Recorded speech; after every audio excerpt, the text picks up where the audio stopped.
Hello our dear friends and students. आज weekly test examination हो रहा है कोचिंग में। बच्चे जो हैं खेत में बैठ करके टेस्ट दे रहे हैं। धान का खेत जो खाली हो चुका था, कोचिंग के पास स्पेस न होने से धान के खेत में ही टेस्ट इनको देना पड़ रहा है। और इनकी बहुत हार्दिक इच्छा थी बच्चों की, खेत खाली हो गया तो इसमें बैठ के टेस्ट दिया जाए। वैसे कोई इसमें असुरक्षा भी नहीं है, इसलिए मैंने सोचा चलो ठीक है, टेस्ट एग्जामिनेशन जो है इसी में बैठ करके दे लेते हैं। तो आज जो क्वेश्चन दिया गया है बच्चों को, जो क्वेश्चन आज लिखवाए गए हैं टेस्ट में, जो क्वेश्चन आए हुए हैं, तो चलिए हम बच्चों के पास किसी बच्चे के पास चलते हैं और उससे कुछ क्वेश्चन करते हैं रेंडमली कि क्या वो कितने क्वेश्चन का आंसर जो है दे पाता है। तो मैं चल रहा हूँ अपने कोचिंग के स्टूडेंट के पास। Hello, tell me your name. My name is Anmol Singh. My name is Anmol Singh. Okay, तो क्वेश्चन क्या क्या मिला हुआ है? मिला है kinds of angle with example. Kinds of angle with example. अगला question. Change in diffraction. Okay, अगला। Write definition of natural number, even number, prime number with example. अच्छा, और अगला।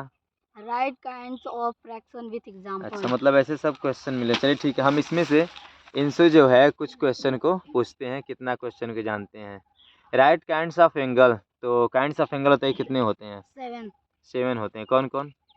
यहाँ कैमरा में देख करके कौन कौन? सर पहला होता है जीरो एंगल, फिर एकट एंगल, हाँ। Right angle. अच्छा, 70 डिग्री का एंगल एकट एंगल होगा कि नहीं होगा? सर एकट एंगल ये सर होगा। और 89 डिग्री का एंगल एकट एंगल होगा? 89 यस। 89 यस सर होगा वो भी। अच्छा, तो एकट एंगल के बाद क्या होता है तीसरा? Right angle. यस। राइट के बाद अच्छा, राइट एंगल कौन होता है? राइट एंगल जो केवल 90 अंश का 90 डिग्री का। मतलब अगर 91 डिग्री का हो तो राइट एंगल होगा? No sir. 79 हो तो? 79 यस सर होगा तब। 79 राइट एंगल होगा? No sir. नो सर, तो हाँ ऐसे बोलो ना। अच्छा, राइट एंगल के बाद क्या आता है? Optus angle. अच्छा, ऑप्टस एंगल किसे कहते हैं? जो जिस कोण का अंशीय माप 90 अंश से अधिक तथा 180 अंश से कम होता है तो उसे राइट ऑप्टस एंगल कहते हैं। अच्छा ठीक है, तो अच्छा इसका मतलब याद है। तो अगला जो है, जो ये कुछ क्वेश्चन है जिसको परसेंटेज में दिया गया है, इसे फ्रैक्शन में बदलना है। जैसे 125% है, ठीक है, और इसको फ्रैक्शन बदलना है तो कैसे बदलेंगे? सर 125/100 कर देंगे। अच्छा, तो बस वैसे छोड़ देंगे 125/100 करके? उसे अगर काटना चाहे छोटा भी कर सकते हैं काट कर। अच्छा, अगला तीसरा क्वेश्चन जो दिया गया है, right definition of natural number. तो नेचुरल नंबर का डेफिनेशन लिखना है, और आगे कह रहा प्राइम नंबर, फिर से आगे जो है इवन नंबर है। तो बता दो कि नेचुरल नंबर क्या होता है और इवन नंबर क्या होता है? नेचुरल नंबर जो संख्या 1 से शुरू होता है तो उसे नेचुरल नंबर कहते हैं। अच्छा, और इवन नंबर? इवन नंबर जो संख्या 2 से पूरी तरह विभाजित हो जाते हैं उसे इवन नंबर कहते हैं। अच्छा, और इवन नंबर कहते हैं। और उसके बाद जो प्राइम नंबर, जो प्राइम नंबर किससे कहते हैं? जो संख्या 1 और स्वयं के अलावा किसी भी संख्या से विभाजित नहीं होता है तो उसे प्राइम नंबर कहते हैं। वेरी गुड, सारे क्वेश्चन के आंसर वैसे सही मिल रहे हैं। लग रहा है पूर्णांक में पूर्णांक पाने वाला है बच्चा। आगे जो अच्छा रेशियो निकालना है हमको, यहाँ पर दिया गया है कि 5 जो स्टूडेंट्स हैं उनकी जो दिया गया है एज जो है 22 ईयर्स, 20 ईयर्स, 25 ईयर, 18 ईयर्स और 21 ईयर, इनका हमको रेशियो बताना है। तो इनका रेशियो बताना है, तो कैसे रेशियो को निकालेंगे इनके? सर इसका अगर औसत निकालेंगे, हाँ, तो पहले इन सब के वर्ष है, जो जितने वर्ष की आयु है, हाँ, उनको सारा ये जोड़ लेंगे, हाँ, ऐड कर लेंगे, फिर वेरी उसके गुड। बाद जितनी संख्या है उसको बटे नीचे लिख देंगे। अच्छा, वेरी गुड, बहुत अच्छी बात। एक क्वेश्चन और बचा हुआ है, वो भी क्वेश्चन पूछ लेते हैं। ये है कि राइट काइंड्स ऑफ फ्रैक्शन। अच्छा, फ्रैक्शन कितने काइंड्स होते हैं? इसको बताइए, फ्रैक्शन कितने काइंड्स होते हैं? सर 6 होते हैं। और जैसे पहला? सर पहला प्रॉपर फ्रैक्शन। अच्छा, प्रॉपर फ्रैक्शन कौन होता है? जिस भिन्न का अंश हर से छोटा होता है उसे प्रॉपर फ्रैक्शन कहते हैं। अंश जो है मतलब न्यूमरेटर जो है डिनोमिनेटर से छोटा होगा। चलिए, वेरी गुड। वैसे इस बच्चे को पूरा जो है क्वेश्चन जो है इसको पता है। तो अब चलते हैं हम दूसरे बच्चों के पास, देखते हैं कि उन्हें कितना क्वेश्चन आता है, कितने क्वेश्चन वो सॉल्व कर पाते हैं।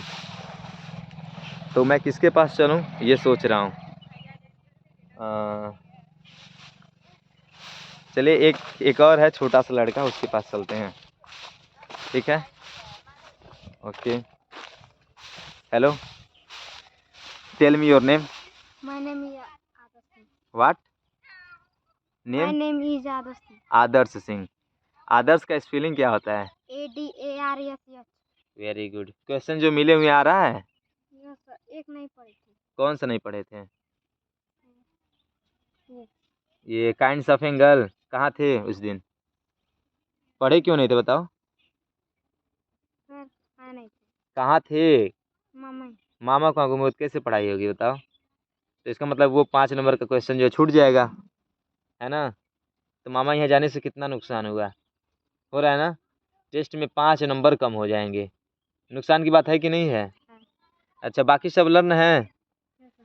अच्छा, इसमें इवन नंबर जो दिया गया है, हम्म. इवन नंबर कौन होता है? जो संख्या एक से शुरू होता है. जो 1 से शुरू होता है वो इवन नंबर होता है. और नेचुरल नंबर कौन होता है? नेचुरल कौन होता है फिर? सर इवन नंबर जो संख्या एक और स्वयं के अलावा किसी अन्य से विभाजित हो जाता है वो इवन नंबर होता है. तो फिर वो भाज्य कौन होता है तब? Composite number.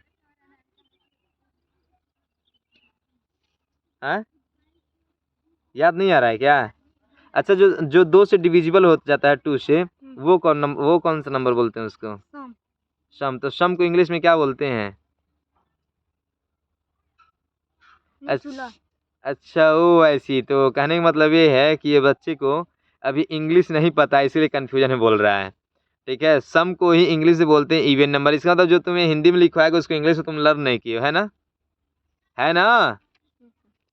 तो फिर कैसे काम चलेगा? ऐसे मैं इंग्लिश में दे दूंगा, सब सारा उल्टा सीधा हो जाएगा. मैं दोनों पढ़ाता हूँ ना, इंग्लिश और हिंदी, सब लर्न करना पड़ेगा. तो चलिए ठीक है, समझदारी से लिखा करो, ठीक? सारा अच्छे से याद किया करो. इसे हिंदी और इंग्लिश जो लैंग्वेज है इसका प्रॉब्लम है. चलिए अब आते हैं, एक और स्टूडेंट यहाँ पे बैठा हुआ है.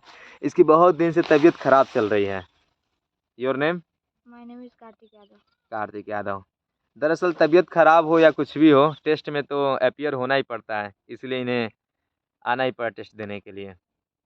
अच्छा, जो इसमें कुछ जो क्वेश्चन दिए गए हैं उसमें एक पहला क्वेश्चन जैसा कि मैंने पढ़ा, तो पहला क्वेश्चन था kinds of angle. Yes sir. पता है kinds of angle? No sir, sir उस टाइम हम गए थे दवा के लिए, नहीं आए थे. उस टाइम दवा के लिए गए थे, नहीं आए थे? तो बिल्कुल भी नहीं पता है? सर थोड़ा बहुत पता है, वो लिखे हैं. जैसे थोड़ा बहुत क्या पता है? अब्यूज एंगल और सर अब्यूज होता है कि ऑब्टस होता है? ऑप्टस एंगल सर, और वो हाँ, इसका मतलब नहीं लर्न है क्या अच्छे से? No sir. तो कल जब टॉपिक दिया गया था तो किसी बच्चे से पूछा ऐसा था कि जो कल टेस्ट होने वाला है उसमें क्या क्या टॉपिक मिले हुए हैं, तो उसको लर्न कर लेना चाहिए. Yes sir. अच्छा, उसके अलावा जो क्वेश्चन मिले वो लर्न है, पता है यस सर, वो किए हैं. सारा? Yes sir. अच्छा, प्राइम नंबर क्या होता है? सर प्राइम नंबर सर जो संख्या एक और स्वयं के अलावा किसी और संख्या से न विभाजित हो उसे प्राइम नंबर कहते हैं. अच्छा, वेरी गुड, बहुत अच्छा है. नेचुरल नंबर क्या होता है? एक से शुरू होने वाली संख्या को नेचुरल नंबर कहते हैं. अच्छा, गुड. और कुछ ऐसे क्वेश्चन भी दिए गए हैं जिसमें परसेंटेज में लिखा हुआ है यस सर. और उसको हमें फ्रैक्शन बदलना है. तो जो परसेंटेज में लिखा हुआ उसको फ्रैक्शन में बदलने के लिए क्या करते हैं? सर, कैसे उसको फ्रैक्शन में बदला जाता है? बटा 100 कर देते हैं उसके. बटे 100. और उसे फिर से, और उसको अगर क्या बटे 100 करके बस वैसे छोड़ देते हैं या और उसे मतलब? नो सर, अगर हाँ. वो कटता है तो उसे काटते भी हैं पूरा. अच्छा, मतलब और छोटा उसको स्टैंडर्ड में Yes, कर sir. देते हैं. चलिए ठीक है. तो बाकी सारा और एक रेशियो निकालने वाला क्वेश्चन वो पता है? यस जो सर. रेशियो निकालने वाला Yes, है, sir. रेशियो निकालने आता है? Yes sir. चलिए ठीक है. तो इसके मतलब इनको भी अच्छा खासा है पता, बस एक क्वेश्चन जो नहीं पढ़े हुए हैं, उस दिन अब्सेंट थे, इसके लिए पता नहीं. क्या हुआ? कहाँ जाएं? मेला? तब कहाँ जाना है? अच्छा, सारे बच्चों को कॉपी जमा हो गया उधर? ठीक है, जा सकते हो. तो कई सारे क्लास के टेस्ट एग्ज़ाम चल रहे हैं, तो कुछ बच्चे ऐसे भी हैं जिनका टेस्ट हो गया है तो वो जा रहे हैं. तो और भी किसी स्टूडेंट के पास चलते हैं और देखते हैं वो कितना कुछ जानते होते हैं. ठीक है. Hello, tell me your name. Ananya Gaur. Ananya की स्पेलिंग क्या होती है? ANANYA. अच्छा, क्यों रुक गया वीडियो?